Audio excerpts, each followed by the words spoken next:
ថ្លៃថ្លាប្រសើរគបបេគ្រប់គ្នាមានភពធ្វើរាល់ថ្ងៃពេលនេះធ្វើបុណ្យអស់ចាក្រៃនិស័យបុណ្យធំផ្ដាច់សំណាញ់គ្រប់អ្នកម្ចាស់ទៀនធ្វើទៀនទៅចិត្តមិនសោកសៅឬសូនសាញេតាំងចិត្តជាធំផ្គុំបង្ហាញភក្ត្រាបង្ហាញញញឹមស្រស់ចិត្តសែនរំភើបអរីករាយធ្វើបុណ្យសប្បាយពុំស្ដាយស្រស់ចាស់ទៀនចាស់ក្មេងញញឹមស្រស់ធ្វើពុំស្ដាយសងស្មងកុសលប្រមូលសាច់ញាតិទុះចិត្តឬឆ្ងាយចូលមកគ្រប់កាយធ្វើដំកល់ប្រជុំរូបរួមធ្វើកុសលជាផលរកទុកសម្បត្តិទៀនថ្ងៃនេះបានធ្វើនៅបុណ្យធំប្រមូលជួបជុំញាតិព្រៀងលៀន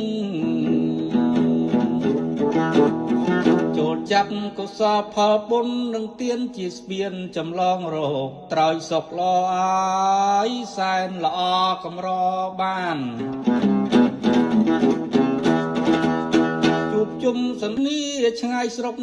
ឥឡូវជួបជុំហើយឃើញមុខពេញដោយក្តីសុខព្រោះបុណ្យនេះអានិសង្ឃធ្វើបុណ្យទាំងខេណានេះជាយានជំនិះជីងចម្លងបុណ្យផ្ដល់សម្បត្តិ5នៃកងបុណ្យផងតបស្នង5ប្រការអានិសង្ឃធ្វើបុណ្យកឋិននេះជាយានជំនិះជីងចម្លងបុណ្យផ្ដល់សម្បត្តិ5នៃកងបុណ្យផងតបស្នង5ប្រការទី1សម្បូរពពុញាតទី2ឃ្លៀងឃ្លាតគ្មានរោគាទី3សម្បត្តិច្រើនហូរហៀទី4ប្រាជ្ញារហ័សណាស់ទី5រូបរាងស្រស់សោភាសំរូបស្រឹងគីអត់លើងខ្វះទេ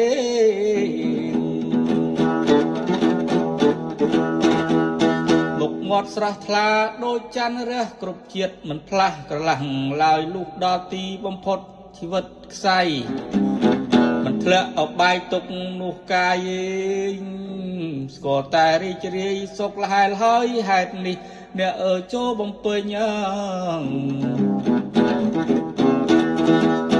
សិរីសុស្ដីដល់ថ្កើងថ្កានដល់អ្នកម្ចាស់ទៀនដែលបំពេញអស់ញាតិបងបងដែលមូលមិញបំពេញកងការកុសលនេះសិរីសុស្ដីភ្លឺព្រមព្រាយមង្គលទាំងឡាយដល់ត្រចះរារាំងសត្រូវបាបកិលេសពេញដោយក្តីល្អនៅទីនេះហង